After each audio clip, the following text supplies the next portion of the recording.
Hi there, Rachel Thexton, host of Rachel Thexton Connects. We are now starting season 3, and I am proud to introduce the first episode, now visual.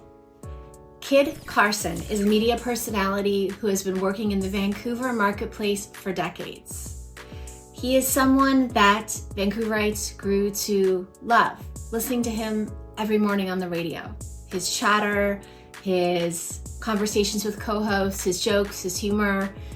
Something happened in 2022. He wanted to express himself and parted ways with radio. Where is he today? How does he feel about what took place?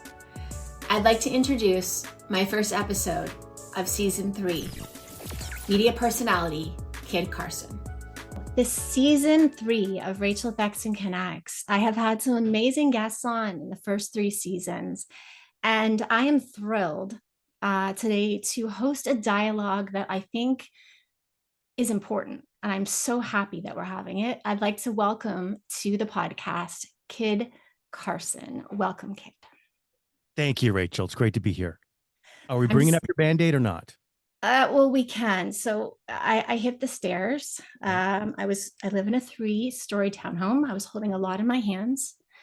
The first visual episode having a big Band-Aid on my head is not ideal, but there it is. I think it adds a little bit of excitement and mystery. There you go. Maybe I shouldn't have said anything. I know we should have just said, I'm injured and I'm not telling you what happened. It was a bar fight. I will tell you at the end of the episode about the bar fight. Now, it's great to be here. I appreciate being invited. And listen, you've talked to some really cool people. I listened to some of your episodes, especially with some of my colleagues. And you talked to Drex.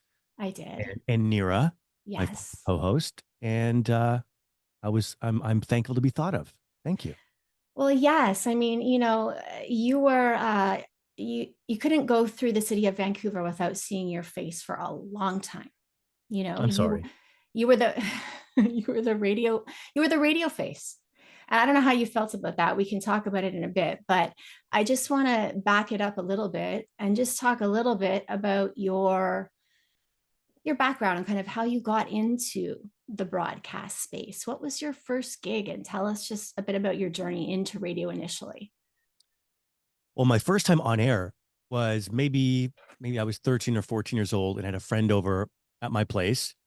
And we discovered the local college radio station. I lived in a town called Guelph, Ontario. It's a big university town. And they have a station there. And it was the first time we'd ever listened to this college radio station. And the guy said, hey, call up if you want to, be a part of the show. So we did call and we threw our voices. So I called up and I don't know what I did, but I used some kind of put some kind of a twang in my voice. So hi there, I love your show, whatever I said. And we was live on the air. And then we thought, well, let's call back again, but do a different voice.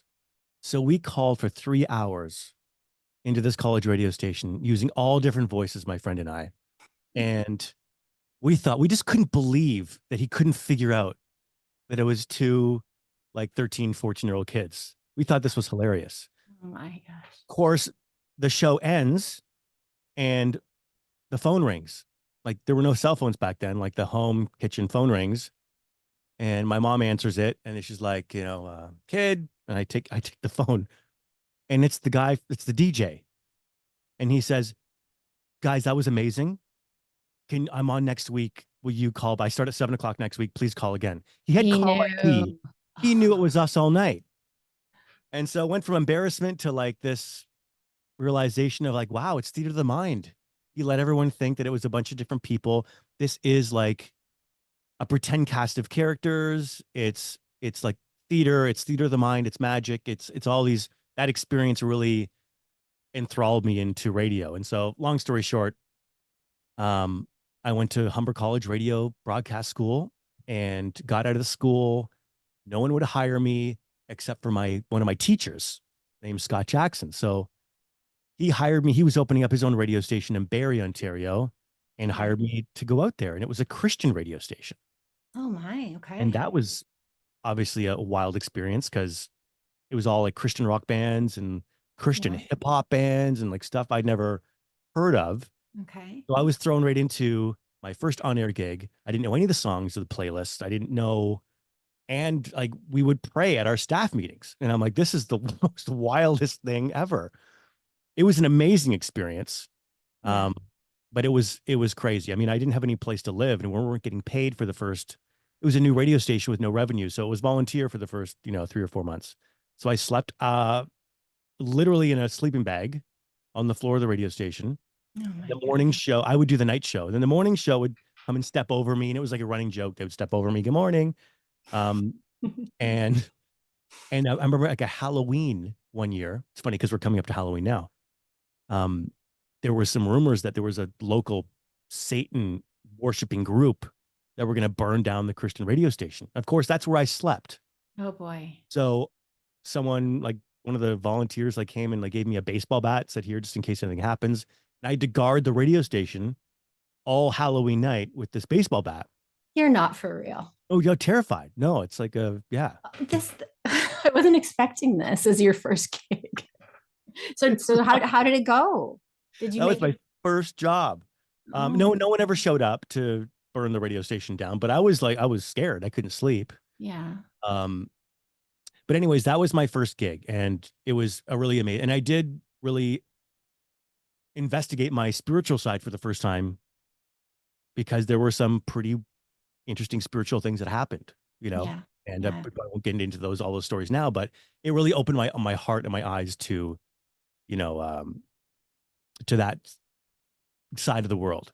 Yes. Anyways, I ended up getting my dream job. From that job, I went to my dream job in Toronto, which, when I went to Humber College, the station had launched in Toronto called Kiss 92. And it was just like Mad Dog and Billy in the morning and Tarzan Dan in the afternoon. And all the DJs had wild, crazy names like Mocha Frappuccino. And they all just, and it was like the number one station in Toronto. And my dream was to work there. And 18 months out of school, Julie Adam, the program director, hired me um, to work there, straight from the little Christian radio station. So that was a dream come true. Amazing. And I got to do pop radio during the NSYNC era. Okay. You can So you imagine would have been well listened to, I would assume. it was just so fun. You go Yeah. to events and they treat you like you were like a boy band member. It was people would want autographs, and it was just really, really exciting. And then they flipped formats, laid off the staff, and that's when I made the move to Vancouver to work at Z95 for the first time. Okay. Okay. So a journey. I remember Tarzan Dan on Much Music, and he used to give away gift packs. I always called it and I never won. Right. But I'm also from that area. So I recognize the stations Yeah. and the areas that you're talking about. So wow. So Christian radio to big time radio in Toronto. And here you are then in Vancouver. So I read an article from 2004. It's a very old article.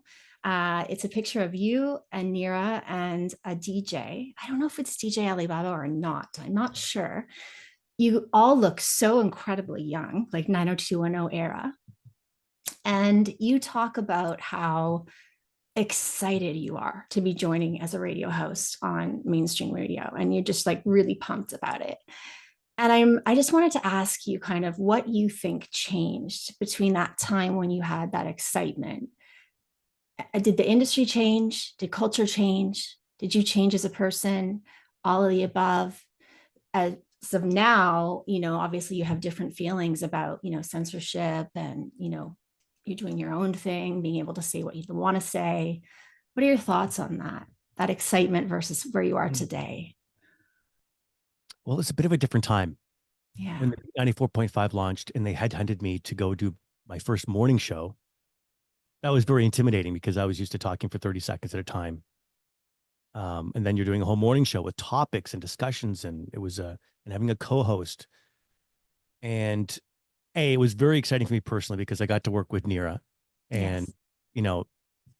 we'd always make this joke like we actually talk to each other more than Nira talks to her husband Gary, because even married couples don't sit and talk staring in each other's eyes for 5 hours a day, 5 days a week. And working with Nira was, obviously amazing. She's one of the hardest workers that I've ever met, and we just had that in common. And although sometimes we'd fight, and it is like pretty intense relationship because you spend that much time together, I and there's a bet. lot of pressure, and it's crazy hours and all that stuff. overall, I look back and go, man, we just had like some incredible times together. We probably had like 10 marriages all compacted into whatever 10-year run that we had, you know? Um, and so, and this is a time before Instagram was invented. So like Mhm. radio was like the bee's knees, as my grandpa maybe you might say. You know, Yeah. radio was like a big deal. So it was very so much hype and excitement around it. What's changed? I mean, yeah, everything changes. I think if you're lucky, the biggest change that you see is in yourself. You know, Yes. I mean, if you don't look at old pictures of yourself and laugh and maybe feel a tinge of embarrassment, not just about the fashion, but about like maybe who you were as a person, like there's a problem. I agree. It's like visiting your old hometown and like the same people are doing the same thing at the same place, and you go, oh, it's like I now I change now so often that I feel like every 6 months I'm a different version of myself. You know? Yeah, yeah. But there's also a lot of, well, if you grow, if you actually do change in growth, there's a lot of discomfort, which people Mm, tend to avoid, right? Because they just mm. want to kind of walk around it and stay the same and not grow. What do you think of that? I mean, was there? I imagine discomfort with some of the changes that you've gone through. I know I have had a lot of it. Yeah. I mean, there's that whole analogy of like the lobster, or like that has to like rid his shell but before he can rid his shell, it's like it gets so tight on a skin that it becomes so uncomfortable that finally you have to shed it, and regrow. I forget. There's that famous rabbi that talks about that analogy of growth. Um, yeah, it's like the cool thing about my career in radio is that as I was growing, I was able to share it with people. Yeah. So, at first our show really started a lot about, you know, me getting stood up on a date, or, some drunk girl leaving a voice note on my phone and we played on the air and like get in trouble. And like, it was just a lot of that sort of drama because that's where I was. I was like in my early 20s and single and, dating and doing all the things that 20-year-olds do. Then getting into, my obsession with, psychology and discovering Malcolm Gladwell and reading his books and then being really into like, yeah, human psychology and that leading into, spirituality. And then our relationship or yeah, I guess our relationship with the listeners really became that much deeper as we ventured Mhm. into these different topics as we were naturally just growing as kids in our 20s and into our, I guess you're not a kid when you're 30, but looking back, it feels like I was. But I yeah, think you are right. still a kid when you're 30. I think so. Yeah. But yeah, so it's like the fun thing about when you have an ongoing daily relationship with people is that they grow with you. Yeah. And as long as you can kind of learn to meet people where they are, then you can have a really fun time. And yeah, of course, some people were, I mean, it's weird. I have people who are like now in their 20s saying, my mom used to drive me to school in grade 1 and we would listen to you. And I still remember some of these topics that you would bring up. And I'm like, it's the weirdest thing. And then, of course, their parents now are, in their 40s and 50s.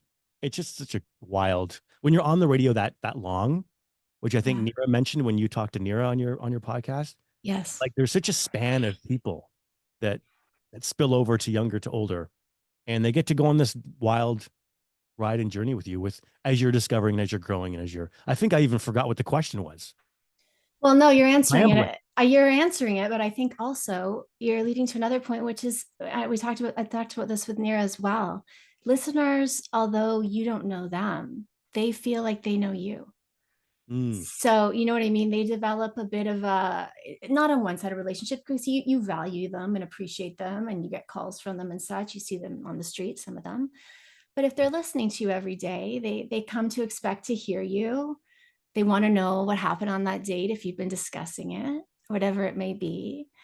And yeah, so it kind of actually leads into my next question. So, for those who are not aware, Kid Carson and Vancouver Radio separated, had a separation in 2022.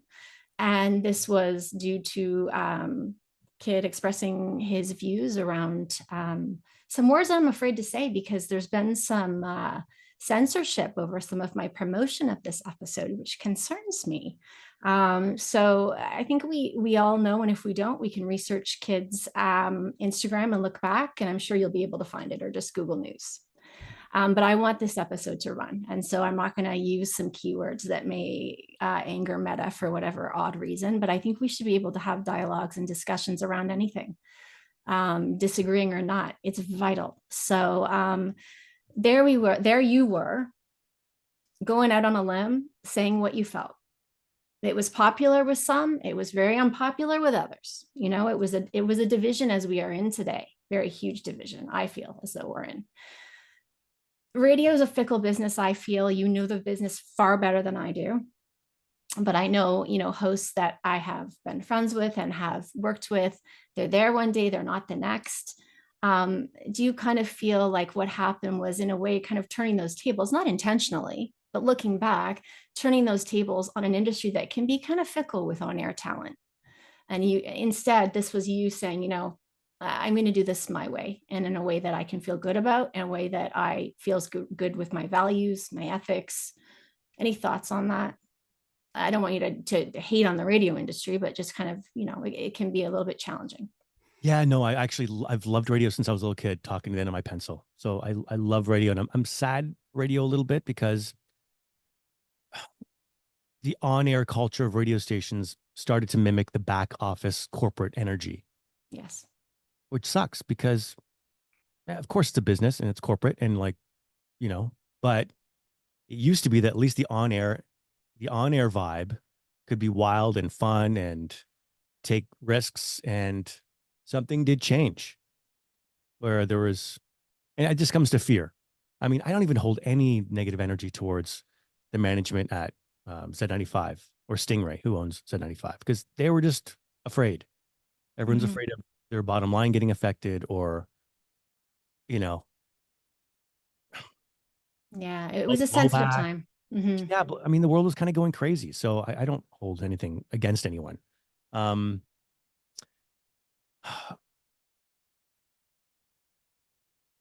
You so haven't no, spoken much about it, so I'm kind of just leaving you the air to kind of yeah, say. no, I'm just trying to think of, it definitely wasn't finally I'm gonna have my chance to say what I want to say. And like, it was never anything about any revenge. What happened in that moment was me coming to a point that I wasn't liking myself for not speaking my truth. Whatever your truth is, either we're either all growing or dying. There is no just coasting. We have this idea where we can just coast, but no, if you're not doing what you want to do, you're dying. And if you're, you got to express, and you got to be self-expressive. And it was just interesting that we couldn't, there was only one narrative or certain amount of questions that could be asked. And there were other questions that were off the table. So like, we were told, I think most of the radio stations were told, you can only speak on this thing that's happening to us, the biggest thing in our lifetime, the biggest thing that's affecting our work, I mean, it's crazy. Family relationships, it's the biggest thing that's ever happened to us. Yeah. Our entire lifetime. And the only thing you can say about it is whatever the CBC says. Kind of dance around it. That was literally in emails to us. Right. Not say anything that the CBC hasn't said. And I'm like, wow, this is really weird. Yeah. And what's weird about it is that, Zed knew what they were getting. I mean, part of my shtick on the air forever has been to talk about, fun conspiracy stuff. I mean, my co-hosts always love TMZ, but my version of TMZ, I don't really care about the celebrities, but I love, little conspiracy stuff. And yeah, half of them are true, half of them are not true, but it's just fun. And, it's fun to talk about. And people would email all the time and send me stuff. And I was doing that for 20 years. Right. And in this case, I couldn't even, the first time I got in trouble is because I made fun of people who wore masks that matched their blazer. And I'm like, why is it cool to wear a leopard print mask wearing your leopard print blazer? this is an emergency. Right. Like, this is not a fashion thing. Like, why No. are we making this cool? It's not cool at all. It's terrifying. People are freaked out. We're not allowed to visit grandma. Like, but I got in trouble for that because one person sent an email to the station saying, kid is dangerous for making fun of a leopard print mask or whatever. I mean, it just got so weird. Yeah. And whenever you can't talk about something, I mean, you look through history, the people telling you can't talk about something, honestly, are never the good guys. You know, Yeah, I think you're absolutely right about that. No matter what you think, that's true. Hmm. So I felt I, bottled up. And, the big thing for me was the uh the convoy that happened in Ottawa because you could watch CBC. All the networks were doing it, but I'll pick on CBC because they're the worst. CBC was painting one picture of what was happening in Ottawa, but then you can go and watch thousands of live streams on Instagram of what's happening on the ground and compare the two. And it's like it's not the same story. So hmm. if you're not tech savvy and you're not on Instagram and you're not watching what's happening and you're just watching CBC, you have this idea. And then maybe we disagree on this. I'm just assuming because in your email to me, you said you might bring up the opposition convoy, which No, I, no, I yeah, go ahead. I've never heard it called the opposition convoy. I've only heard it called the freedom convoy. Oh, okay. My world, it's they were going down to protect freedoms. Right. And To not have the passport. right. That Yeah. we won't say what kind of passport just in Yeah. case. We won't say, yeah.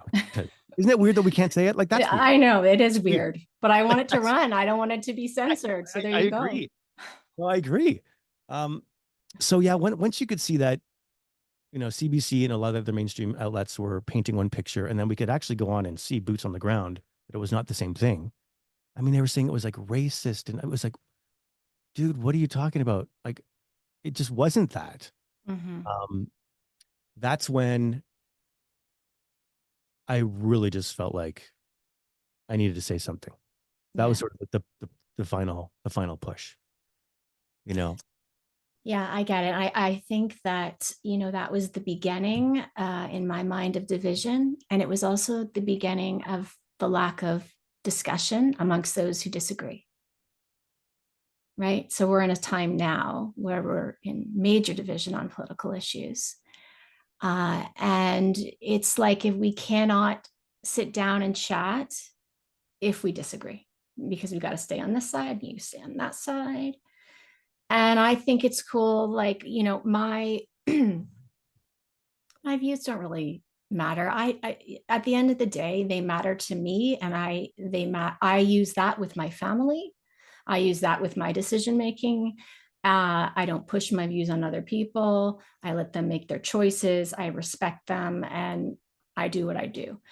But I think it's really dangerous when we can't sit down and have a chat about it, because maybe we can find some common ground and actually figure out that we're actually not so far apart as we may have thought. And I think this division is bringing us, even further apart in our views than actually genuinely they are. Hmm. I don't know. And I will say this with 100% confidence is that that's by design. Yeah. Yeah.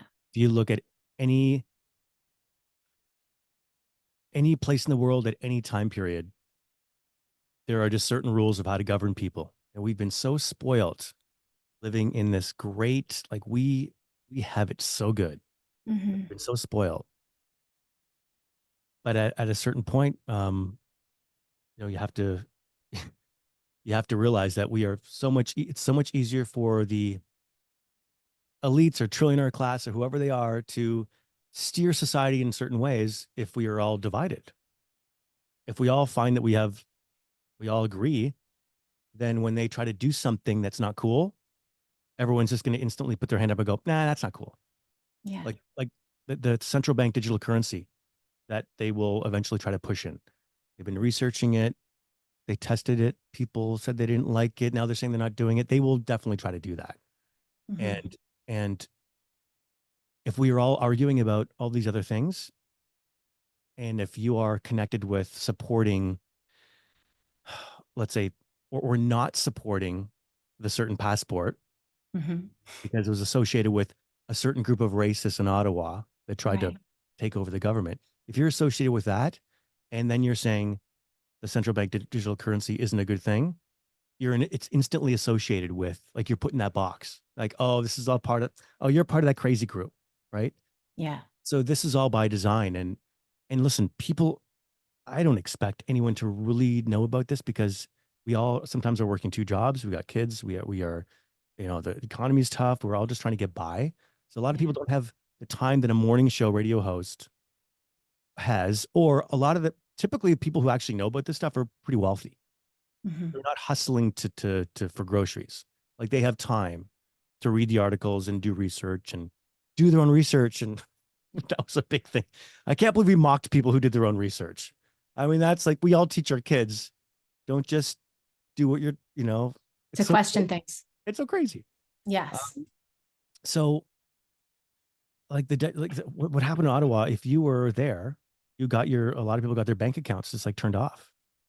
I know people this happened to, like single moms who like they donated like $20, had their bank accounts like turned off. The truckers had their bank accounts turned off. RCMP documented everyone's license plates, and then they turned off their bank accounts literally. Like, now that took manpower to like document each person and go through. Well, once you have a central bank digital currency, if you ever go against, this is what they've shown now. If you ever go against or protest peacefully against what the government might want to do, and maybe it's a government that, maybe it's a really bad government we haven't even envisioned yet, that happens eventually everywhere in the world. Like, some really weird guy comes into power and says, you don't want to do what I do, or you don't like what I'm doing, I can just flick a switch and like your digital currency is turned off. Right. Like, it's Yeah. when you start to like, do you remember there were times where they told us to stay in our zones and we Hmm. weren't allowed to go to Whistler? You can't go to Whistler. Yeah. They would check your ID at the whatever, the Four Seasons, and say, oh, you're from Vancouver, you're not allowed to stay here because we're supposed to stay in our zones. Yes. They've already shown their tactics when it's a central bank digital currency that's connected to the other passport. It'll love you one app. If you don't get something that they want you to get, or if you protest against something, they'll just turn your bank account off. Like, Hmm. they do this already in other parts of the world. There's Hmm. certain areas of China where they do this. And when you know about this stuff and you try to tell people and they think you're crazy, it's heartbreaking. It's heartbreaking because you can see the writing on the wall, and it's going to be too late by the time everyone else wakes up. And we're not allowed to talk about it or promote, like you said, like, you can't boost a conversation on Instagram to promote a conversation about it Hmm. because you get banned or blocked, or they won't allow you to do it, or censored, or like, it's really, I don't dwell in here. I try to dwell like high vibing. I'm a spiritual guy. I don't, I don't dwell on like, oh my God, the world is horrible. No, I think the world's freaking amazing. But these are just things that should be on our radar so that we can talk about these things. What's coming up? What are you holding up there? I'm just going to show so it was just a simple promotional post uh, with a kid's picture and the episode. That's Everyone saw what I wrote. It was pretty straightforward and rejected, and not really much to say about why. Um, anyway, I don't want to go too deep there. I don't want to piss them off. So, yeah. you know. Sorry, I went on a little rant there, but it's really hard to, because I know that you might have listeners who have no idea about the backstory to some of this stuff, and you try to give a little bit of a breadcrumb trail to, like, because I'm not a Mhm. crazy person. I'm actually, it's funny that people sometimes have this impression of me because of one thing that I shared on the air. Mhm. And when I say one thing, I mean truth. I'm going to say it. Everything I said that day, if you listen back, check for check for check, a lot of it's being proven to be true. I was just a little bit ahead of my time. I've learned from that lesson. I, Mhm. I have 20 years of being on the air. Uh, I'd rather be controversial over my take on relationships, or, parenting, or like health, or like some kind of wild, I never wanted to be the guy who was like the spokesperson for, crazy town. That was never my intention. But when serious things happen in society and I'm a part of the mainstream media, like someone's got to say something. No one said anything. No one said a single thing. The afternoon host on Z95, my coworker, was making fun of people like me. Yeah. So you were allowed to make fun of people, but you weren't allowed to go and ask questions. So like there was something seriously wrong there, and I just had to. I couldn't be comfortable in my own skin without saying something. And I'm sorry, I know you maybe want to move on to a different topic. No. You're on the topic because this is what I want to say about that is that you can't pick and choose. So, for example, if I said to kids, I don't agree with your view on that, and therefore I don't agree that you should have been able to discuss it. Then, when the issue that I'm passionate about comes up, and the government is mucking up, in my opinion, then I can't really go out there and say so because it's hypocritical, right? It's if it's my issue, it's okay but if it's an issue that someone else believes in, yours, it's not okay. Well, that doesn't really mesh, right? And Mhm. so, that leads me into, my passion, which is, working in small little breadcrumbs at ridding the world of this stigma and stereotype that accompanies mental health and substance use. And that's much of it is due to my lived experience. And to be frank, the hell I experienced after a back injury and becoming dependent on opioids. And now it seems as though there is a real agenda, political and media, to it started kind of one way and now it's gone a whole other way. And we're seeing a lot of conservative, very anti-harm reduction throughout media. And it seems to be dominating, and it seems to be a pay, in my opinion. Journalists, I respect greatly. Don't get me wrong. The journalists I work with in Vancouver are phenomenal and incredibly hardworking. It's not about that. It's about, like you say, the back office, the decisions on content, etc. So when I see articles that discuss substance use in a way that I know is not accurate, that not only saddens me, but it frightens me because we're losing people every day. 6 to 7 people are dying in our province, and we are sitting here arguing about it and divided about it. So if I say to you, well, sorry, I don't agree with it, so you shouldn't talk about it, then you could say the same to me now, and I'd be pissed if you said that to me. So I'd never say it to you. Does that make sense? Mm-hmm. I mean, I think, The truth brings up people's biggest fears, yeah. you know, Mhm. and it just feels safe feeling like you understand exactly what's happening. So Yeah. if it's just, you know, dirty, disheveled people who live on the streets who are addicted to drugs, that feels like, okay, I understand that situation. To suddenly have to admit the truth that like this is an issue happening like you've spoken about, like in the workplace, like people are spiking their coffees or taking pills or like, you know, getting through. Listen, in my condo during COVID, the recycling, the Oh nut, boy.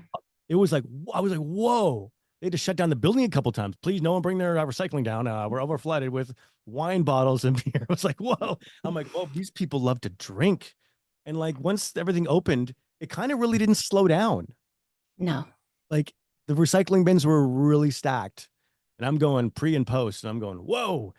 So like, yeah, like, and some people it's not pills. Some people it's online shopping. Yeah. It's all hitting the same part of your brain. Like they want to The go, dopamine. yeah. So like everyone's got their own thing. Yeah. So Yeah. the idea of addiction, I think, is really people are really confused about it. Yeah. Yeah. Say And me, yeah. they don't until it hits home. I think, it's all on the streets with puddles and needles on the downtown east side until it's in your home, your middle class or upper class home. Mhm. And you say, oh shit, this is or I've lost my son. And he was brilliant and he was loving and he was amazing. And he's no longer with us. and that's happening to people 6 or 7 times a day in our province. That is insane.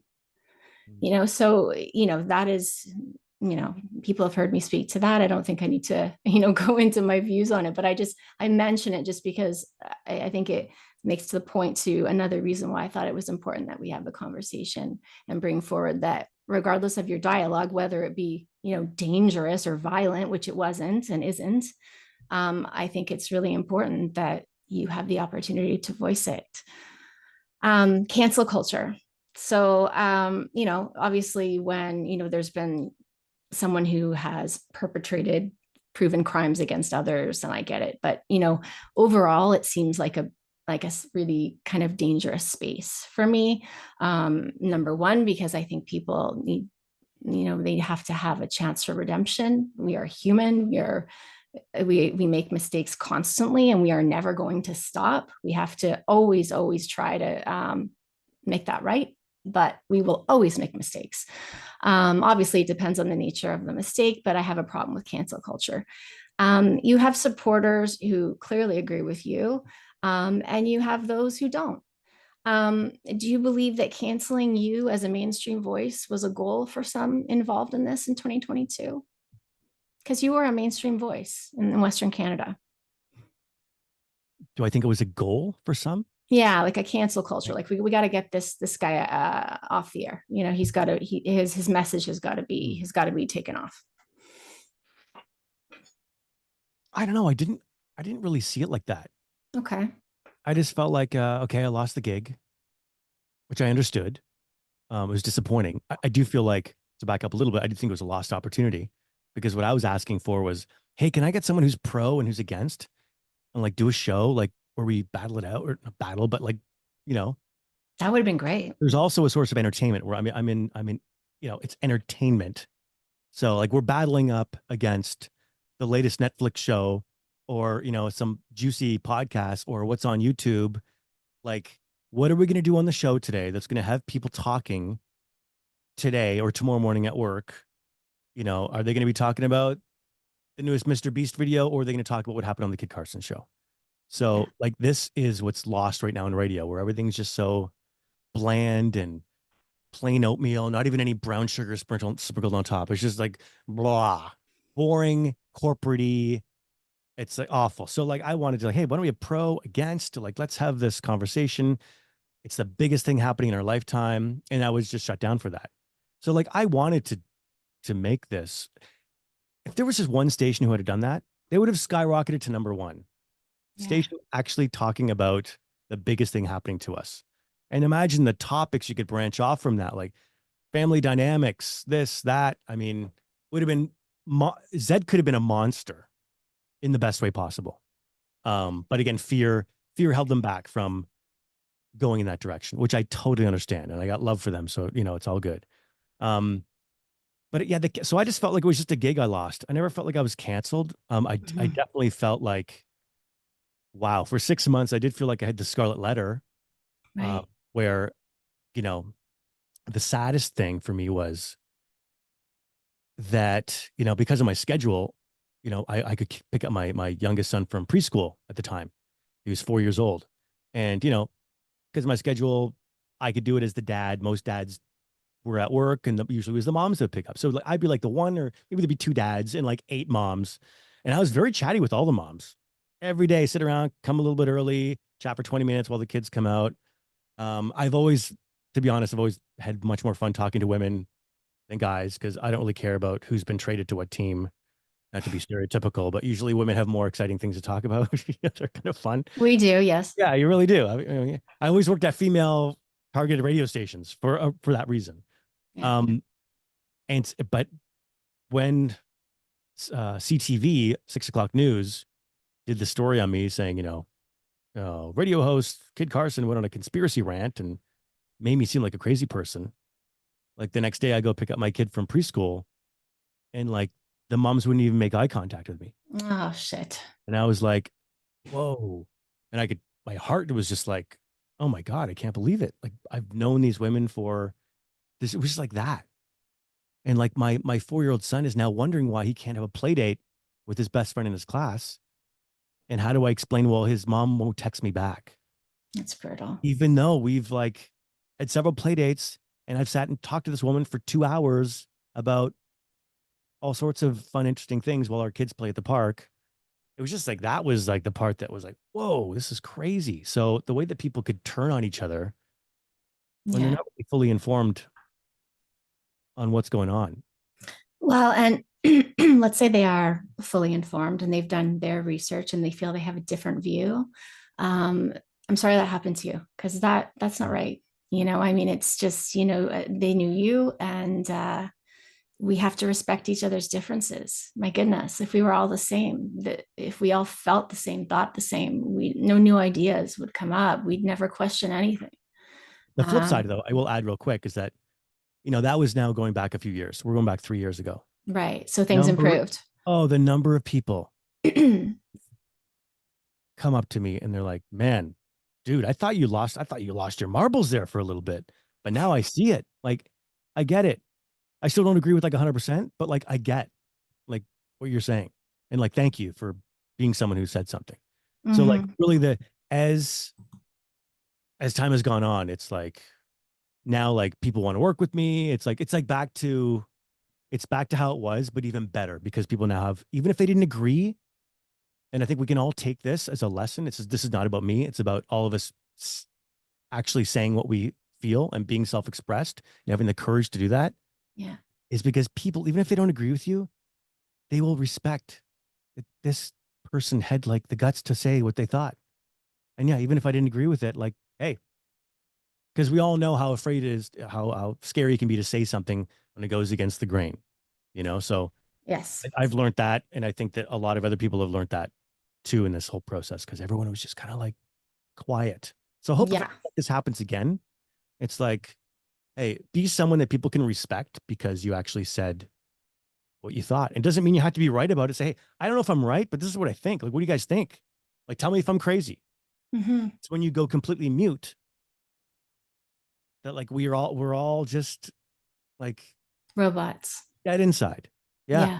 Yeah. So I didn't mean to cut you off. I just wanted you to know it's a happy ending at the end. The parents didn't make eye contact with me, but now it's all good. Well, I saw your booth. I was working at a David Eby event for ULIBC, and I walked by this booth. I thought, wow, because with the podcast, I see this thing and I'm thinking, this thing is cool. And I didn't realize that you had this booth for your podcast at the Paradox Hotel. If you haven't seen it, you've got to check it out. This booth is awesome. And I took a video of it and I put it onto my social, and the analytics went through the roof. And I thought, wow, I wonder if I reached out to Kit Carson if he'd have a chat with me. I didn't know because I didn't know how you felt about talking about it, and I didn't know how you felt about the fact that I'd be honest that some things we disagree on, right? Um, I'm glad you said yes. I'm glad you're here. Um, that the booth is amazing. I'm glad that you're doing the podcast. But one thing that stuck with me about what you said is you said you had a heavy heart on that day. I remember that feeling when I spoke with Drex and Linda Steele the day that I talked about my substance use, which I was in the process of recovering from in 2015, 2016. And I felt like I had to say it, and I knew that corporate leadership was going to judge me from here to who knows where. And a few of them did, and it was pretty nasty. And a few of them still work in very senior roles. And they judged me, even though I had done amazing work for them for years, and that hurt a lot. But I knew that was coming. But I kind of felt like I had to be the voice for the people that were afraid and that were afraid to say, I need help, or that were afraid to say, I have this issue, I have this thing going on, and I need to do something about it. So when you said you had a heavy heart, that stuck with me. So that piece really, I think, hit a lot of people when you shared your views. It's like Um, it's like your soul doesn't really care what other people think. yeah, Your ego does. exactly. That's very So true. the fact that you had the courage to step up and just say, "Hey, I'm dealing with this thing." That's how you know who's leading. Is it my ego? Is it my soul? Is this the right thing I got to do? Um, hey, you were totally in, and so was I in that moment. We were in touch with our souls. Yeah. I wore the scarlet letter too, but it came off. Mm-hmm. Yeah. Is people respect it. Yeah, I guess so. A little cognitive dissonance kicks in. We're like, well, that's not what I'm programmed to believe about addiction. Hmm. Whoa. They take a step back. Maybe they ghost you for a little while, and then their brains digest it in some way, and they go, wow, I actually respect the hell out of that woman for saying that. Well, if that's the case, then I feel great about it. I feel great about it either way. But thank Hmm. you for that. That's yeah, that's a great way to think of it. Mhm. Um, so we need a lot of points of view. We need to bring them together. Um, what do you think is the best platform for this? Do you think podcasts are the future for this, diverse dialogue and bringing stopping this division and bringing people who disagree into a room and having them speak civilly and diplomatically about these hot potatoes? Yeah, I mean, we're in an information war, Mm-hmm. and the top players out there who control all the information that we, uh, digest, consume, they understand how the mind works. We don't. We are at a huge disadvantage as the people who, like, the consumers of, let's say, news, for example. We don't understand how the human mind works, so we just sort of take it in consciously or subconsciously. That the people that are allowing, and there is like a gate around what's allowed to be discussed, as you've kind of learned a little bit with that, the fact that that little post, you Yeah, couldn't you couldn't give Meta money to promote I'm the way they pissed. talk to me. Yeah, I'm getting madder by the minute, actually, kid. And when I get mad, I don't know if people know this. I think they do. I get mad.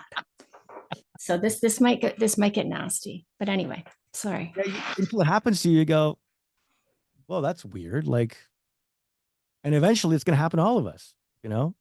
So so we're in an information war. So I don't know. Um, the really such a fun thing, and I'm such a radio nerd. I won't work in radio again, I'm pretty sure. But the great thing is I believe in a collective consciousness. I love the fact that we could all be listening to the exact same thing at the exact same time. Yeah. When you're at a red light and you start laughing and you turn and like there's a car next to you and they're laughing at the exact same, and you're like, oh my God, they're listening to like what I'm listening to on the radio. That's what I always loved. It's like immediate, it's live, it's mobile, and that's the magic of radio. Um, but yeah, right now podcasting is amazing. And who knows where Mhm. it's going to go from here? Like when we're all eventually wearing those new Meta glasses with AR stuff superimposed floating around us, and like who knows what the next, and then Elon's brain chips, and who knows, maybe we're all dialed into having a shared experience together, literally like in our brains. Like who knows what craziness is coming for our kids. Oh I gosh. got a 7-year-old and a 10-year-old, and I go, man, when you're 17 and 20, like 10 years, whoa, it's going to be wild. I think the biggest thing is that we have to get comfortable with letting go of like maybe everything we're kind of clinging on to, and be open to other points of view. I think that's Yeah. the biggest thing, because we're in whatever form the information comes at, whether it's on a podcast or whether, because you're going to hear one thing in a podcast you don't agree with, map skip, you know, or change the station. You got to just like be comfortable with like hearing another point of view. Doesn't mean you have to Mhm. agree with them, but just like hear. So Yeah, and take maybe you can take pieces. I always say that when I read a book, like not a self help, but my youngest son has ADHD. I read books on it. I take the good, I leave the rest because there's some of it I just simply don't agree with, and some of it I do, and it's yeah, helpful. So can we not do that? So yeah. I want you to tell the listeners and myself a little bit more about the Kid Carson Show as a podcast, which you record in the Scrape booth at the Paradox Hotel. Hmm. Do you like it? What are your goals for it? Are you enjoying this format? I know you like. I know what you love about radio, but tell us about the Kid Carson Show, the podcast. Obviously, jumping into long form conversations is amazing. This has been really an experiment for me, as I kind of dove into it. That day when I garnered a lot of attention from crazy people who also agreed with me on my conspiracy rant, Mm-hmm. all joined me on my podcast. And I'm being sarcastic, by the way, when I say I'll call them freedom lovers. freedom lovers. Okay. Um, and so my podcast sort of started off like that. We talked to a lot of like doctors and people that were like sharing information that really couldn't be heard anywhere else. Some of the things that I wasn't allowed to talk about. And I've interviewed all sorts of different, Dr. Deborah McNamara. We talked about, parenting, and like she's one of the top child experts, on the planet, and like just really fun, interesting people. I've interviewed all different walks of life. So now I'm really deciding. It's funny that we're having this conversation now because I'm wrapping up my pop-up. It was a podcast pop-up at the Paradox, which was supposed to be, for 3 to 6 months, ended up being 2 years because it Yeah. was just going so well. We were having such a great time, and they loved having me here. I love being here. Um, and so now the fire department actually hates where the booth is, to be Okay. honest. There's a Yeah. few things. It's In the very central. it's so the city and the fire department don't like it. They don't really have any spot to put me. So I'm wrapping up my pop-up here. And I'm locating to a new spot, which I haven't announced yet, but it's attached to an event space downtown. And so I'm really sort of feeling like how I can reinvent my podcast, take everything I've done up till now and figure out what it is I really want to move forward to, and incorporate maybe a live podcast with perhaps a studio audience or something like that. Very I'm cool. looking at for launching after Christmas. So I'm still putting the pieces together with that. But my favorite thing is to talk about like spirituality, self-help, personal growth, all that stuff. I mean, I like everything. I like psychology, but that seems to be like the stuff that we can all learn something from. Doesn't matter who you are, doesn't matter rich or poor or live here or live there. It's all the stuff that's the common thread between all of us. We're all trying to be as happy as we can. We're all trying to be the best version of ourselves. Even when we're doing the wrong thing, we're doing the thing that's making us happy. Yeah. Even if we don't know it's the wrong thing. It's like, and to like addiction. We're doing it because we're trying to be happy. We're trying to feel good, even though it's not Yeah. the thing for us. So no Yeah. matter who we are or what we're up to, um, those are the kind of topics that I love talking about. I think we're all spiritual beings having human experience. And I don't mean that metaphorically. I think literally. I think that and this came from a wild I know you're wrapping things up here, but this came from a wild psychedelic experience that I had. I'm not a big drug guy, but I did try this DMT drug one time. Oh, And I came away with that realizing that we are spiritual beings having a dream that we're not. hmm. And our whole Interesting. point of this experience is to wake up and remember that we're spiritual beings. So I'm kind of woo woo like that. And so I'd love to kind of dive my podcast into, I know we've done a few good woo woo ones, but I'd like to do a little more of that. And yeah.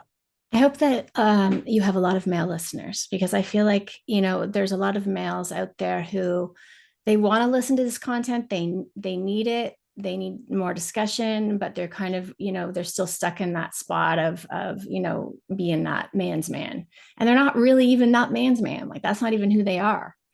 Um, and actually, something interesting about my podcast is I think it's something like 69% of my or 70% of my listeners are men, which Mm, really surprised me. And as you can see from my guests, a lot of the episodes are to do with, deeper issues. So I thought that was really interesting. So for you, I wonder and I hope that males will tap into it because I think that the content will be important for them. I'm excited to hear about it. That sounds awesome. awesome. I'm not surprised to hear that's your demo because I'm like that. I'm like 50-50. Okay. I'm like, oh, maybe 60% female, 4% male. But yeah, the men show up. It's Yeah, pretty cool. Yeah. I think it's it's just really not talked about as much, you know? yeah, I guess so. And podcasting in Vancouver hasn't really, in my opinion, taken off the same way that the rest of the digital space has. It's starting to, but the influencers and content creators, however you want to call, really, really were like we were a leading space. But for podcasts, it's been a bit slower than you would expect for a digital savvy market. Mm. And there's some great content, really good podcasts, and I think that's really going to start to grow. Um, so I don't know what your thoughts are on that, but I love your idea of live. I agree. I think it's really cool to just be in that moment and be able to share it with other people. Hmm. for sure. And people Yeah. want to be together. Yes, they Yeah. do. Especially after all the isolation Right. Yeah. and the wine. Yeah. No wine. Lots of wine. Oh goodness. Um, Kid, I end every conversation by asking about nonprofits. I'm wondering if there's a couple that you want to highlight today. I mean, I always love supporting the food bank. And Yeah. it's really scary, the stats, when you hear about the number of people that are lining up. It's like out of control. It's people that live on your street. It's working professionals. It's not what it used to be maybe 20 years ago. Um, and I'm not sure who the current CEO is of the food bank. I wonder if it's the same guy. Is it David? I don't know. But when I was still on the air, we did a lot of interviews on my radio show. That was actually one of the things that made our morning show a little different, is that Okay. we were interview heavy. Like quick 5 minute, boom, boom, boom, boom. People, what are they doing? Local author, fun charity event. Like I love doing interviews. And we interviewed the new, at the time, the new CEO of the Vancouver Food Bank, and he was such a cool guy. Like he came in and bought full blown commercial refrigeration units and make cut deals with all these different people to make sure that the food quality was next level. So we have one of the best food banks out there because of this guy. I can't remember his last name. That's awful. But um, and we just talked about, I grew up in a very poor family. Most of my childhood, we lived on welfare. And there was a time when like the Salvation Army came and delivered us like a Thanksgiving hamper or something. And I was kind of Mhm. young to really fully understand what was happening. Um, but the point is that that probably saved us, and I can't Yeah. imagine like when I was in grade 9, like I got some special little card where I could get free lunches from the school cafeteria, and they would like punch it out because Yeah. it was like, expensive to, and food and, you know, so I always have a real heart for, especially for food scarcity. There's nothing more terrifying than that. And right now, almost anyone can go to the grocery store and start to sweat. Oh yeah. I Like sweat. you go, I know. And like your kids, you can't even take the kids grocery shopping because you have to say no 1,000 times. I Yeah. experience that. I'll just go grocery shopping when the kids aren't with me. So I don't have to say no a million times and feel so guilty, because just getting you those couple extra like little like treats, that's another $80. Yeah. It's Yeah. crazy. So Vancouver Food Bank, if you can support them, I'm all for it. And yeah, because people that you don't even expect are getting hit, getting hard, getting hit hard. Yeah. I challenge my listeners. I don't know if you want to challenge yours. Donate a couple of non-perishable goods. Check the food bank website in your area. A couple of things. If everyone dropped off a couple of things, it would be so incredibly helpful. They're so short on food. Like Kid says, all-time high demand at food banks across the country.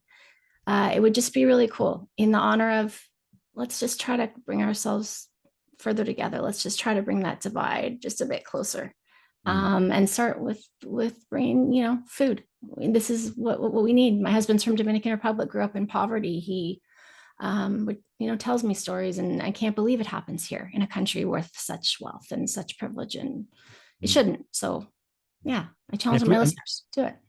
and statistically speaking, as sad as this is, there's probably a couple people listening now who maybe could use a food bank and they're embarrassed to go. Yeah. Like, don't be embarrassed. When I interviewed the CEO, I think his name was David. He's like, we have it set up so cool. Like it's not like this big shameful thing. You show up, we have it set up like a grocery store. You just grab a bag and you walk through and you grab some stuff, fresh fruits, this, that, don't be embarrassed. Like don't go hungry. Mm-hmm. We again, our egos start to, the shame, and we start to spiral, and like, hey, things are tough. Everyone's suffering in some way. Yeah. Those who can help to give, and those who need a little lending hand, hey, it's your turn this time. Next time it's your turn to give. We're all in this together. So Exactly. that sounds very hokey, but like that's just how. Well, it's hokey, but it hasn't been the way we've been living. Yeah. So, let's go back to hokey if we have to.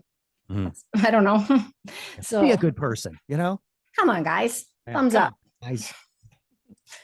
I said at the beginning of this that kids' radio voice is so radio. It's so cool and so like raspy and deep. And I'm just like, wow, the nerves every time I record. And then he gets on the mic. I'm like, oh, great. Here we go with this perfect radio voice. But kid, thank you so much. In all honesty, thank you for being here. Thank you for sharing your story without using words that will ban the episode. Thank you for your perspectives, your thoughts. You've given me a lot to think about.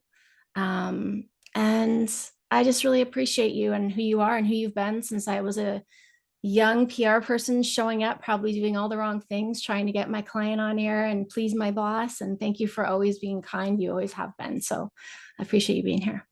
Thank you. Thanks for the invite. It was a lot of fun. Thanks, kid. Be kind and truly connect. You're listening to Rachel Thexton Connects.